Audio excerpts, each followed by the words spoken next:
And we are live. Chris Nelson. It is February 27th at about 8:15. Slowly getting over this illness, and we are jumping on to have a quick update on talk a little bit about my health, but also I'll talk just a touch, obviously, about what we're expecting for tomorrow. It does not look to be anything major. Most of us, in fact, will see, I think, less than an inch of snowfall, but still something we're watching. Since it's the last day of February, last day of meteorological winter, and we kick off, of course, the spring season in a big fashion. So first things first, I'll talk a little bit about my health. I was sick Thursday morning, had pretty much every single sign of either the flu or COVID, and I couldn't even get out of bed on Thursday. Friday, I couldn't even leave my house. And then today, finally, I could move around a little bit. I went to the bank, and I'm like, I should just go get a COVID test. So that's what I ended up doing. So we'll find out, and we'll see if that is positive or not. A couple of things since I'm on that. Please share this on your Facebook page. We would like to talk a little bit more about the snowfall. Enough about me. And secondly, comment of where you're watching from. And if you have any questions, I'll throw that up on the screen. I got Tony saying, "What's up?" Angie, what's up? Derek wants to know. He wants to do a little plowing. Hello to Barb. Hello to Kayla. And hello to Lyle. So, of course, we will jump in and talk a little bit more about the forecast. And as you can see, the winter weather advisories are just northwest of the area. So running from basically Mankato, Red Wing, the Twin Cities through Eau Claire, Wausau, and the Northwoods. And with this winter weather advisory, they are expecting, it looks like, 2 to 5 inches of snowfall, and there could be even a tenth of an inch of ice with this. So let me zoom in even further on this. Oops, that's the one I want to go to. So the uncertainty here is with the icing. I think that's going to cause probably the biggest problems that we're going to see around our area. And I'm going to make that a little bit bigger so you can see this. So the light icing could take place, in my opinion, from just about Cresco to through most of Mitchell County, most of Worth County, most of Hancock and Winnebago County, and could be maybe as far south and west as Clear Lake and also Mason City. But then you got to look north, Eau Claire, places like Medford, Wausau, even Stevens Point, Rapids, Rhinelander, can't remember, Arborvita, so many places. I'm trying to think of all the places that could be up there. The UP, obviously. Eagle River is another spot that could pick up 2 to 4 inches. And there's even that spot or two that could pick up locally 6+ inches of snowfall. Very similar to what we had last Sunday with a few isolated spots that could see a little bit more. So this is the way things are going to look for the animation. So here's the 0Z model. We'll zoom in so you can see that. Where's the 0Z? So this is already pretty much green. You can see this could be rain at this point. You can see the little blue line right here. That is the freezing line. We call that the 540 line. That's at 500 millibars. That's our freezing line. And that's a really good indication of where potentially there is going to be that either that mix starting or north of that where the snow begins. And that'll be a key component to where we see that. This is about 4 or 5 o'clock in the morning. We'll say from Decorah and Osage to Riceville and Preston, all the way up into Rochester, Byron, and then west. And then this begins to really fill in, but not a lot of snow. This is not looking like this is going to be a ton of snow. In fact, I mean, I really think for most of us, this is going to be north and west of the area, and then it slides on out. Look at the precip in terms of snowfall. I mean, that pretty much tells the story. There's going to be some spots that could be between 4, 5, 6 inches of snowfall, but there's going to be such a healthy mix, I think, of maybe a little bit of rain, some icing, and some snow, and then maybe going back and forth with the warming of the day. You may pick up half an inch to an inch, but it may not even seem like that much. You may not even see any snowflakes for folks in North Iowa at this point. So don't be alarmed if you don't see anything. I like this. Jody says 21 days until astronomical spring, of course. We're talking from season to season. The weather the weather departments do it a little bit different, where they do it by month, so it's easier to keep track of data rather than the astronomical one is all based on everything happening with Earth and space and sun and moon and all that. So that'll change based on whatever else is happening from the 20th, 21st, 22nd. All right. So that's the snow. I want to show you the icing. I think we can show you the icing here.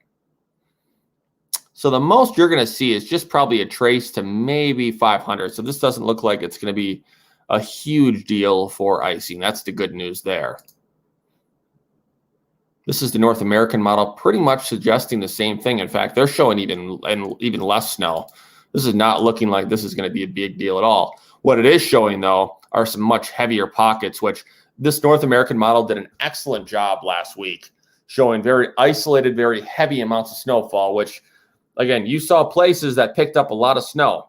Osage, Riceville between 6 and 8. I know Cresco, Ridgeway, Decorah into southwestern Wisconsin, they picked up a quick 3 to 6 inches as well. And there were other spots that barely picked up an inch or two. So this is all going to be of where we get those favorable dynamics involved. Last thing I want to show, warmer temps. They're coming up in a big way. So we saw the warmth today.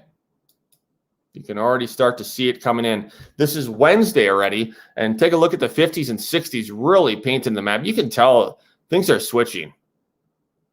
And look at this. This gets even better. This feels good. Look at this. Look at that. That's next. I mean, of course, that's over the weekend, so we're probably going to be talking about a similar day that we got today. And look at this. That's next Monday. Ha ha. Next Monday, next Tuesday, we're in the mid and upper 50s. And look at this. Next Wednesday. I mean, this next Wednesday is a day that we'll have to watch out for severe weather in the Midwest. I know this is so far out, but it'd be interesting to see what they're showing for severe weather for that day. Oh yeah, they're already showing thunderstorm clusters already for not this Wednesday and Thursday, but the following. That's interesting. That's so cool. Of course, I can tell you right now it's going to change, but there's a little bit of Cape activity there. It's nice to see. Nice to see some of that stuff back. Ooh, that looks like it's coming back even further for later on in the week. Look at that one. I mean, if that comes into fruition, that would be some severe weather. I mean, you're talking about upper 60s, low 70s. So bottom line, what I'm seeing right now, bottom line, what I just kind of want to explain. Doesn't look like we're going to see a heck of a lot of snow tomorrow. Those that do will be, I think, you're not going to see much in North Iowa. Southern Minnesota, you may see a half an inch to an inch if you're lucky. Parts of northern Wisconsin, you may get blanketed. If you're in the Twin Cities, you may get blanketed. But after this, things are really, really quieting down. I mean, if you take a look at the precipitation,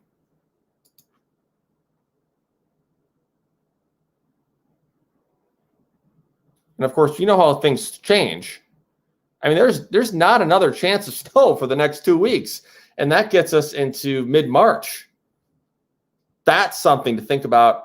That's something to be extremely happy about. So before I jump off, share this on your Facebook page. We want to let everyone know this is not looking to be a big deal. Just be aware there could be a few icy spots tomorrow morning with some slickness. I think there could be some sleet or maybe some quick freezing rain.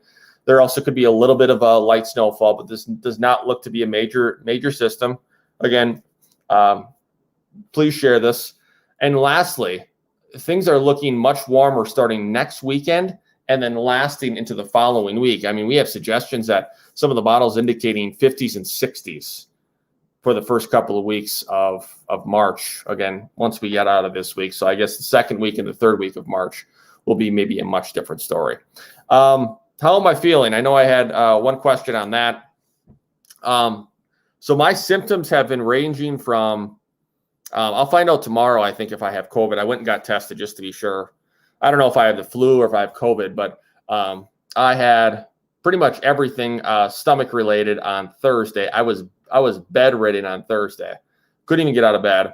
Friday, I was still pretty sick, but then I at least got out of bed, moved around a little bit, but couldn't do a heck of a lot. Today, I did leave the house, but I'm like, yeah, I should probably go get tested, which I did. I felt up enough to go get tested, and it just kind of comes in waves. I've had everything from I've had weird symptoms.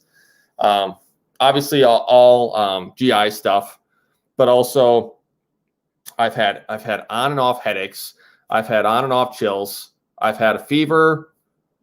I've had pretty bad headaches. I've had horrible body aches, horrible chills. Trying to think what else I've had. Bad heartburn, bad neck pain. What else have I had? I have not lost my. So when I went in there were 9 things to check, and 7 of them I checked. I have no idea if I have COVID or not. Honestly, it wouldn't surprise me if I just have the flu or if I had COVID at this time. I have no idea, but I just want to know so I'm not spreading it. So if I know I don't have it, I can go and actually work this week. But at this moment, I have a sore neck. My head feels like it's about this big, and literally, not figuratively, people out there. I know there's some jokers out there. Thirsty a lot, tired, just kind of blah. That was another thing. I mean, Thursday and Friday, I felt like I got hit by a truck. I could barely move. My eyes have been on and off really sensitive to light. My eyes have been sore, kind of dry. That could be because of dehydration. But I have been able to keep down food. Today was the first day that I actually had.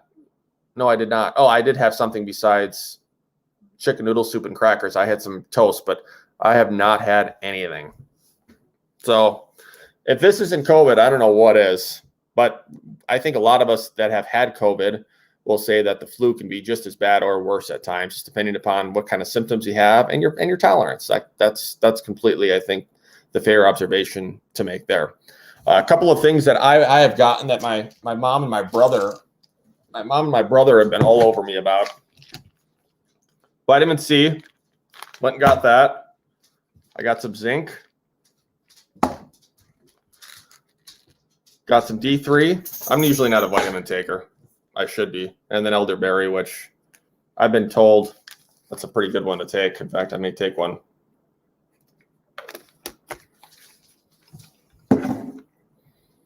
Yeah, and Sean puts this perfectly. I mean, I was walking like an old man. I was so sore. I remember when, this is probably too graphic, but I'll tell you anyway. I remember when I was vomiting on Thursday, it hurt so bad, my ribs and my side to vomit, that I could barely even contain. I was trying not to vomit, even though I wanted to feel better. One of the worst situations. But yeah, thanks everyone for. Oh yeah, I had a fever too. I forgot. I didn't even mention the fever. I had a 101 fever. I had 100, and then I had a 101. I had night sweats last night, really bad. I had night sweats. I woke up twice, just drenched. And every once in a while, I'll get night sweats for, who knows, testosterone or stress or anxiety or something. But probably since I was a kid, last time I've had those kind of night sweats. About 10 years ago, actually, my honeymoon, and also about 10 or 11 years ago, it must have been 10 years ago after the Packers won the Super Bowl, I got the flu and I got food poisoning. And this one ranks up differently. Just how when I had food poisoning, I wasn't normal, I think, digestively for about a week or about 10 days. I remember throwing up for about 2 days with the one after the Super Bowl. But this one it was just how it hit so many different ways and so many different things that it's done. I mean, it's hit pretty much everything that I can think of, except, thankfully, my taste and my smell. I just had that elderberry. That's interesting to say. So that's the first thing that I've gotten questions on. Hey, have you lost your taste or smell? Oh, you don't have COVID. Like, that is, I've heard from so many people that, and then I've heard from so many people that it doesn't matter, So, I mean, it's not on that 9 symptoms list of you have to have that for you to have COVID. And I mean, I mean, many of you probably that are watching this, I'm sure you get an understanding every single day. It's something completely different. We don't know. I mean, everyone's going to, I think, to a point, probably when COVID enters your body, it's going to interact with it much differently based on what your body's doing. And I think COVID's going to attack. It's going to hide in some of your weakest areas of your body, and every body is a little bit different. So that's kind of something to think about. And that's why maybe some of you may have GI. That's why maybe some of you have respiratory. That's why maybe some of you have more sensal issues. Just really, it's based on, I think, where it attacks, and we'll see. I mean, personally, for me, I don't want COVID because that lays me up probably another week or so from being able to work, and then I'm really going to have to stress all my people of work of having to do something, and then what am I going to do at home? As many of you know, I'm on the go 24/7, and that's one thing I know a few of my loved ones have told me. They're like, "All right, this is a good time for you to just woosah." So I may do that. All right, folks, may jump on again tomorrow. Talk a little bit about the system tomorrow morning. Otherwise, I'll let you know about any of my results. Otherwise, take care. God bless. Looking forward to spring. Take care.